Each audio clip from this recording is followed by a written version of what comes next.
I think with working with metal, it's like painting, but painting in the 3D. So I get to take whatever's in my head and kind of just like make it alive. If I was talking to somebody who wanted to get into working with metal, I would tell them go buy some copper, go buy some metal, and start learning how these metals work. Just jump right in. There's no right or wrong way, honestly. There's a usefulness in being a novice. Anyone coming to a material without a deep background ends up experimenting with it in ways that maybe more classically trained people haven't thought of. My name is Melissa Bleecker, and we're here at the OCAD University Metal Shop, and I'm here to talk about my peer mentorship program with Priscilla at Project Humanity. My name is Priscilla, or Scylla's fine. Today we are here to talk about my mentorship with Melissa at OCAD. Hi, I'm Dan Chapman-Smith, and I'm the Executive Director of Project Humanity. We developed PH 1-to-1. With Project Humanity, it's mentorship between mentee and mentor, and they basically pair you up with a mentor in your artist practice. Youth tell us what art form they're interested in pursuing, and we pair them with a professional working artist in that art form. And I was like, this is really cool. I think it would be helpful for me to find somebody who works in the metal industry on a larger scale. Project Humanity reached out to me in the studio here to facilitate this mentorship program, and it's been a really great experience. Yeah, working in the studio and kind of like sharing and passing on that kind of knowledge base that I've acquired through my relationships with other mentors. And so to be a part of that kind of chain of information is nice. One of the amazing things about this program is that it is highly adaptable, so that artists can co-create goals and different pursuits based on the specific needs of that youth. I can't afford to go to school, so this has been great. Also the flexibility, because I am disabled, sometimes I have to cancel. I need to take time. So just being able to be like, I need to take a few days or a few weeks and then come back to it has been really helpful. And then also with how I like to learn, I kind of like to jump into things. So just having Melissa as a teacher has been great. Like they're just ready to go. They're just like, yeah, whatever you want to do, we're going to do it. Sometimes there's a strong element of just being a support person and showing up once a week. And it's really incredible to see the depth of relationships that can form in these partnerships. It's nice to be able to see through someone else's eyes when they're first encountering material. The points that really surprised me were how quickly Scylla picked up many of the processes. I was looking at their welding ability and I was a little jealous. My route to metalworking came through a studio art undergraduate program. I found myself drawn to the metal shop. It made a lot of sense to be drawn to metal, given my family history with steelworking, growing up listening to stories of my grandfather working in the steel mill. I ended up taking a program at Humber for welding techniques, and that led me into some time in the industry, working as a metal fabricator and a welder. I do like the fact that copper does require a little more maintenance, only because this way I'm able to cherish my pieces more. I'm taking time to clean them. I start sketching things out. I like to take inspiration from my African roots.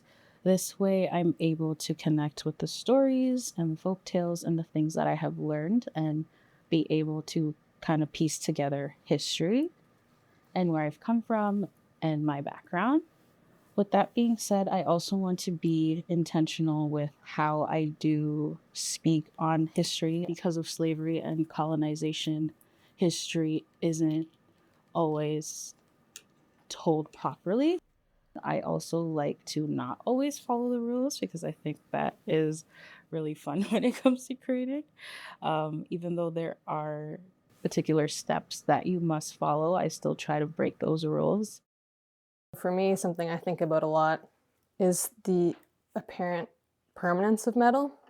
It's something we think of as like rigid, unyielding, something that doesn't change much. And with this permanence, you kind of end up with its counterpart. Because of its value as a material, it often gets reworked. melting down, tempering, all these ways that you can renegotiate the material's form. It's very forgiving.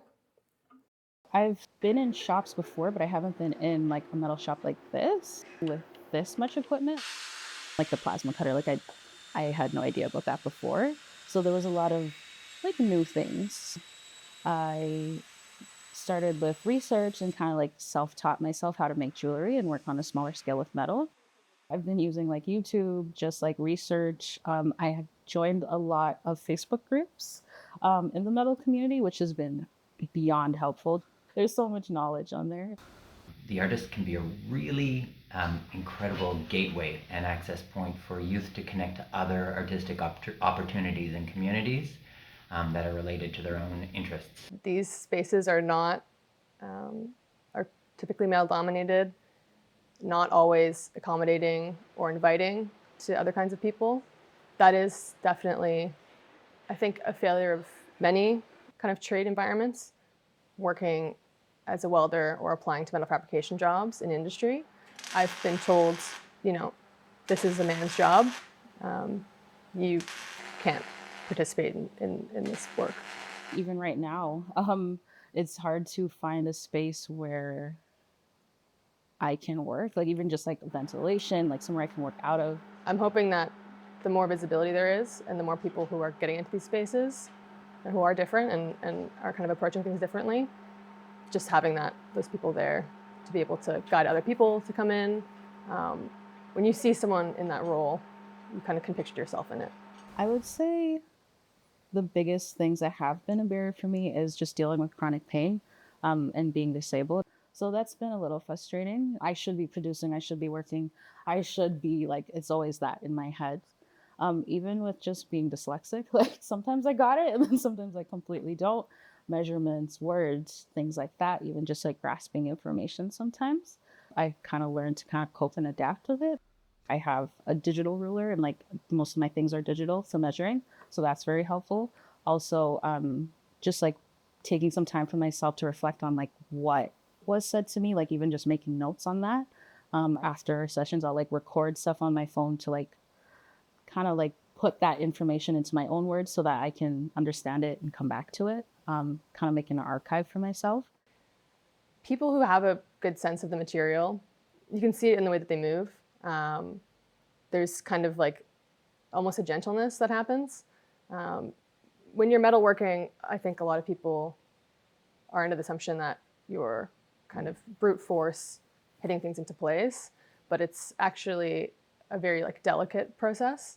And so when you can mirror people's movements and you can watch kind of like the accents that they're taking as they're moving material in a certain direction, to be able to visually respond to that and imitate it in real time, more so just focusing on gestures as opposed to language, especially in like a one-on-one setting, being able to kind of fine-tune even your slight movements that you're making when you're working with material, to have that like immediate feedback, you can move forward so much more quickly.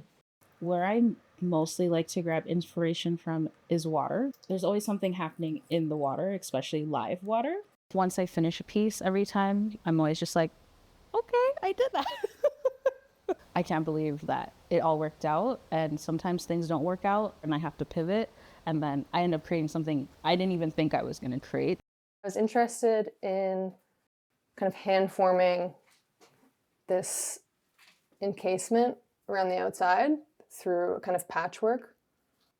I really like how the pinch points here from the heat kind of buckle the surface. It feels very bodily to me. I really enjoy holding it.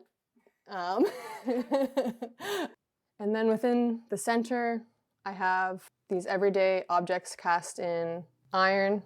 As I was layering the beeswax, and as those were building up, these layers, it began to kind of obscure the pieces underneath it. To me, that kind of echoed this idea of memory.